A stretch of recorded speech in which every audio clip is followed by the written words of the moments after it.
Bismillahirrahmanirrahim. In this video, I will be teaching you review exercise 6 and the name of this chapter is linear equations and inequalities.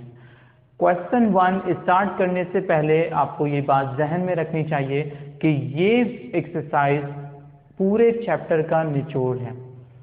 अगर आपने 6.1, 6.2 और 6.3 को नहीं समझा और वो वीडियोस नहीं देखी तो आप पहले उन वीडियोस को देख लीजिए ताकि आपके बेसिक कॉन्सेप्ट्स क्लियर हो जाएं और फिर आप आए रिव्यू एक्सरसाइज 6 की तरफ। अब हम देखते हैं क्वेश्चन 1 हमें ट्रू और फॉल्स सेंटेंसेस के दिए जा रहे हैं। अब हमें जो पहला स्टेटमेंट दिया जा रहा है वो क्या है, ay plus b is equal to 0। यहां हमें इक्वेशन को समझने की जरूरत है कि y वेरिएबल है और a जो है वो उसका कोफिशिएंट है, प्लस b एक कांस्टेंट नंबर है, इज इक्वल टू 0, ये 0 के बराबर है। ये एक लीनियर इक्वेशन है। आपको मालूम है कि जब वेरिएबल की पावर आपको 1 दी जाती है तो वो लीनियर इक्वेशन कहलाती है। अगर आपको वेरिएबल की पावर 2 दी जाएगी तो उसे आप क्वाड्रेटिक इक्वेशन कहेंगे। तो हमें ये लीनियर इक्वेशन दी गई और फिर इसके बाद एक कंडीशन बताई गई कि where a is equal to 0। अगर हम a को 0 कर देंगे तो ये लीनियर इक्वेशन होगी। अगर आप a को 0 कर देंगे तो इसका मतलब है कि वेरिएबल जो है यहां से हट जाएगा। y को जब आप 0 से मल्टीप्लाई करेंगे तो ये खत्म हो जाएगा। तो क्या कहेंगे, ये कह रहे हैं कि where a is equal to 0 is a linear equation. Variable खत्म होने की सूरत में ये लीनियर इक्वेशन नहीं रहेगी तो हम कहेंगे इट्स अ फॉल्स सेंटेंस, यानी ये ट्रू नहीं है। नेक्स्ट इसके बाद क्या कहा जा रहा है, the solution set of 3y minus 2 is less than 7 where y is the element of natural number is 4, 5, 6 and so on. इसे सिंप्लीफाई करके देख लेते हैं। अब आप समझ चुके हैं प्रोसेस को तो आप मेरे साथ ध्यान से देखिएगा। ये है -2, यहाँ पे आके क्या हो जाएगा +2। 7 + 2 कितना होगा 9। 9 को जब हम यहाँ 3 से डिवाइड करेंगे तो क्या आ जाएगा 3 आ जाएगा। दोबारा देख लीजिए, -2 यहाँ पे आके +2 हो जाएगा जो कि 7 + 2 9 बन जाएगा। 3 यहाँ के 9 को डिवाइड करेगा तो 9 डिवाइडेड बाय 3 आंसर आएगा। तो इसका मतलब है y इज लेस देन 3। अब वो नेचुरल नंबर्स जो लेस देन 3 हैं कौन कौन से, सिर्फ 1 और 2। 1 और 2 का मतलब सॉल्यूशन सेट बनेगा 1 और 2, जबकि यहाँ लिखा है 4, 5, 6, तो इसका मतलब है कि ये एक फॉल्स सेंटेंस है, ये ट्रू नहीं है।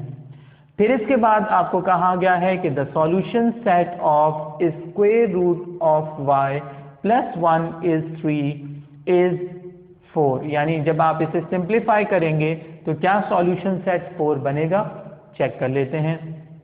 +1 यहाँ पे आके क्या हो जाएगा -1, तो 3 - 1 क्या हो जाएगा 2।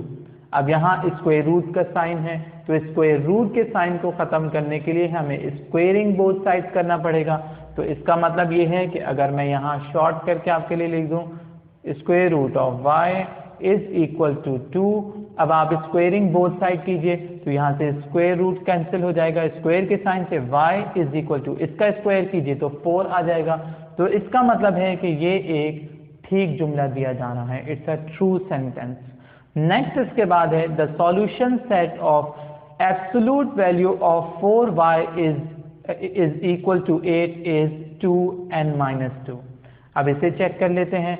आप देख रहे हैं कि absolute value of y is equal to 8 है, तो इसका मतलब जब आप एब्सोल्यूट वैल्यू का साइन यहाँ से रिमूव करेंगे तो यहाँ प्लस माइनस हो जाएगा, यानी 4y इज इक्वल टू +-8।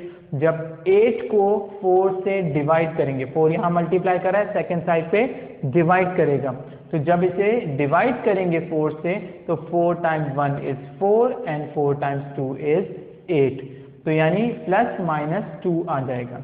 दोबारा देख लीजिए, एब्सोल्यूट वैल्यू का साइन हटेगा, प्लस माइनस का साइन लग जाएगा, प्लस माइनस का साइन लगने से 4 वहां जाके जब 8 को डिवाइड करेगा तो 8 को 4 से डिवाइड करने पे प्लस माइनस 2 आएगा और यही हमें सॉल्यूशन सेट दिया जा रहा है। तो इसका मतलब ये एक ट्रू सेंटेंस है। इसके बाद आते हैं नेक्स्ट स्टेटमेंट की तरफ। द सॉल्यूशन सेट ऑफ -2, यहां से पढ़ेंगे इसे, x is greater than n is equal to -2 and x is less than n is equal to -2। यहाँ सबसे इंपॉर्टेंट ये पॉइंट है, क्या लिखा हुआ है, x is the element of even numbers. ये बुक में e मिसिंग है लेकिन मैंने यहाँ e लिख दिया। अब अगर यहाँ नेचुरल नंबर लिखा जाए, होल नंबर लिखा जाए या रियल नंबर लिखा जाए, कुछ भी लिखा जाए तो उसकी वजह से आंसर सही या गलत हो सकता है। तो आप यहाँ देख लीजिएगा ये इवन नंबर है, कहाँ से स्टार्ट हो रहा है, -2 से +2 तक। तो इवन नंबर्स वो नंबर्स होते हैं जो 2 से डिवाइड हो सकते हैं। अगर मैं सिर्फ पॉजिटिव इवन नंबर्स लूँ तो क्या होंगे, 0, 2, 4, 6, 8 एंड सो ऑन। तो हम कहेंगे कि -2 से जब स्टार्ट करेंगे इवन नंबर्स को तो क्या कहेंगे, -2 फिर 0 और फिर +2। तो इसका मतलब ये हमारा आंसर जो है वो ठीक दिया जा रहा है। अगर फर्ज कीजिए कि यहाँ लिखा होता है नेचुरल नंबर्स, तो फिर नेचुरल नंबर्स के हिसाब से आंसर ठीक नहीं था। नेचुरल नंबर्स के हिसाब से तो माइनस हो ही नहीं सकता। दूसरी बात यह है कि अगर आपको सपोज करें कि यहाँ दिया होता है इंटीजर्स, तो इंटीजर्स के हिसाब से भी ये सही नहीं है, क्योंकि इंटीजर्स में क्या होता है, -2, 1, 0, 1, 2, -2, -1, 0, 1 और 2, यहाँ -1 आएगा। तो इसका मतलब है कि तब भी ये गलत हो जाता है। तो इसका मतलब ये हुआ कि ये सिर्फ और सिर्फ आप इसे देख के अंदाजा नहीं लगा सकते कि ये ठीक है या गलत। आपको इस कंडीशन पे फोकस करना पड़ेगा कि यहाँ आपको क्या दिया जा रहा है। आई होप ये सवाल आपको समझ आ चुका है। अब क्वेश्चन 2 को समझते हैं। Question 2 of review exercise 6, fill in the blanks. अब हमें जो स्टेटमेंट दिए जा रहा है उसके मुताबिक आपको थोड़ा सा सॉल्यूशन समझना होगा और फिर देखेंगे कि ब्लैंक में हमें क्या लिखना है। हम पेपर के हिसाब से इसे जहन में रख सकते हैं कि ये हमें MCQs के तौर पे भी दिए जा सकते हैं। अब क्या है, the solution set of 2y is equal to -y is something. अब हम देखेंगे, सॉल्व करके देखते हैं कि ये क्या बनेगा। अगर मैं डायरेक्ट स्टेप लिखूं, ये -y जब इक्वेशन के इस तरफ आएगा तो क्या हो जाएगा, +y, 2y + y is equal to what, यहाँ कुछ नहीं है तो क्या हो जाएगा, 0। 2y और y ऐड होके कितना हो जाएगा, 3y। तो हम यहाँ लिखेंगे 3y इज इक्वल टू 0। फिर y वहाँ 0, 3 वहाँ जाके 0 को डिवाइड करेगा तो 0 हो जाएगा, तो ये क्या हो जाएगा, 0। अब आप दोबारा देख लीजिए, 0 को जब हम 3 से डिवाइड करेंगे तो ये 0 ही रहेगा, y इज इक्वल टू 0। तो इसका मतलब है कि जब हम यहाँ सॉल्यूशन सेट लिखेंगे तो सॉल्यूशन सेट आएगा 0। और इसका मतलब ये है कि ये एक फाइनाइट सेट है, ये एम्प्टी सेट नहीं है क्योंकि इसमें 0 मौजूद है। एम्प्टी सेट वो सेट होता है जिसमें कुछ भी मौजूद ना हो, 0 भी मौजूद ना हो। अब इसके बाद आते हैं नेक्स्ट स्टेटमेंट की तरफ। The solution set of square root of y + 5 is 5। Simplify करेंगे। सिंप्लीफिकेशन के लिए हमें यहाँ पे स्क्वेयरिंग बोथ साइड्स करना पड़ेगा। After squaring on both sides we will get this step. यहाँ स्क्वायर रूट जो है वो स्क्वायर से कैंसिल हो जाएगा, y + 5 इज इक्वल टू, इसका स्क्वायर जो है वो क्या होगा, 25। हमने दोनों साइड को जो है वो स्क्वायर कर दिया, जहां से स्क्वायर और स्क्वायर रूट कैंसिल और इसका स्क्वायर 25 +5 इक्वेशन की सेकेंड साइड पे जाके -5 होगा। तो 25 में से जब आप 5 माइनस करेंगे तो क्या आ जाएगा, y इज इक्वल टू 20। तो इसका मतलब है कि यहाँ सॉल्यूशन सेट हो जाएगा 20। नेक्स्ट इसके बाद है the solution set of absolute value of x - 4 is 0 is something. हम देखेंगे कि क्या सॉल्यूशन सेट है। इसे सिंप्लीफाई करते हैं। यहाँ ये हो जाएगा एब्सोल्यूट वैल्यू ऑफ x -4 जब इक्वेशन के सेकेंड साइड पे जाएगा तो ये +4 हो जाएगा। अब हम कहेंगे कि एब्सोल्यूट वैल्यू ऑफ x यानी x का जब एब्सोल्यूट वैल्यू का साइन रिमूव करेंगे तो सेकेंड साइड पे प्लस माइनस का साइन लगा दिया जाएगा। इसका मतलब ये है कि इसका सॉल्यूशन सेट होगा -4n+4। प्लस का साइन पुट नहीं किया जाता, यहाँ से हमने इसका सॉल्यूशन सेट लिख लिया। इसके बाद है the solution set of square root of x + 5 and then +2 = 4 is what. हमें ये फाइंड करना है, इसे सिंप्लीफाई करते हैं। सिंप्लीफिकेशन का प्रोसेस यहाँ करेंगे, ये हो जाएगा स्क्वायर रूट ऑफ x + 5, और आप समझिएगा कि ये +2 जब इक्वेशन के सेकेंड साइड पे जाएगा तो -2, और 4 - 2 जो है वो 2 हो जाएगा। सॉल्यूशन में हम हर स्टेप को नहीं लिख रहे, क्योंकि अगर मैं हर स्टेप मेंशन करूंगा तो ये बहुत लेंदी हो जाएगा। और आप भी जब ऑब्जेक्टिव्स को सिंप्लीफाई करें तो आप जितने स्टेप्स को डायरेक्ट कर सकते हैं डायरेक्ट कीजिए, ताकि आप कम से कम वक्त में ऑब्जेक्टिव्स को सिंप्लीफाई कर सकें। अब हम यहाँ पे क्या करेंगे, स्क्वायर रूट रिमूव करने के लिए squaring on both sides. Squaring on both side से यहाँ स्क्वायर रूट का साइन रिमूव हो जाएगा, x + 5 = 4, इसका स्क्वायर 4 हो जाएगा, +5 वहां जाके क्या हो जाएगा -5, और 4 - 5 क्या हो जाएगा, x = -1। देख लीजिए, +5 वहां जाके -5, 4 - 5 -1, तो इसका मतलब ये हुआ कि इसका सॉल्यूशन सेट है -1।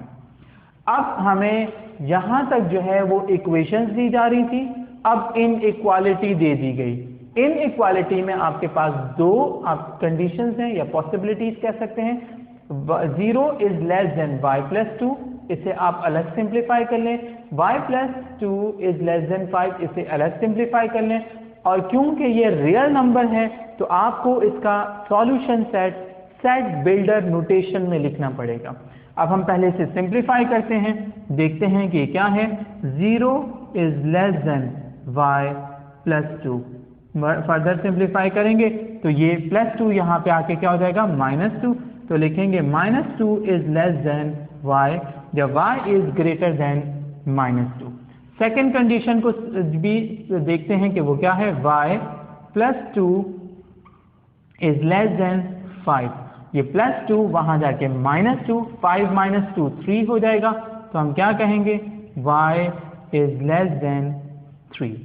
अब आपके पास लिमिट आ गई, y > -2 एंड y > +3। इसके मुताबिक हम सॉल्यूशन सेट लिखेंगे, सेट बिल्डर नोटेशन में, y such that y is the element of real number, और हम क्या कहेंगे, यहाँ पे हम लिमिट मेंशन कर देते हैं, y > 3 एंड y > -2। क्वेश्चन आसान था, आप सबको समझ आ गया। क्वेश्चन 3 जो कि मल्टीपल चॉइस क्वेश्चन हैं उन्हें भी समझते हैं। Question 3, choose the best answers, और हम स्टेटमेंट को देखेंगे, उसके बाद उसके 4 ऑप्शंस को देखेंगे और उसको समझेंगे कि इसमें से कौन सा ऑप्शन ठीक है। सबसे पहला स्टेटमेंट है, the solution set of a linear equation in one variable has 1 element, 2 elements, 3 elements और मोर देन 1 एलिमेंट्स। तो हमें ये बताना है कि अगर एक लीनियर इक्वेशन है और उसमें एक वेरिएबल है तो उसका आंसर जो है वो क्या होगा, सॉल्यूशन सेट क्या बनेगा। जैसे आप एग्जांपल देखिए, 4x = 8, ये एक लीनियर इक्वेशन है। अगर हम 4 को इक्वेशन के सेकंड साइड पे ले जाएं और डिवाइड करें तो x = 2 आ जाएगा, यानी आपने देखा कि सॉल्यूशन सेट में सिर्फ एक ही एलिमेंट था। तो हम यहाँ पे देखेंगे कि ये ऑप्शन ठीक है। फिर है एब्सोल्यूट वैल्यू ऑफ -20।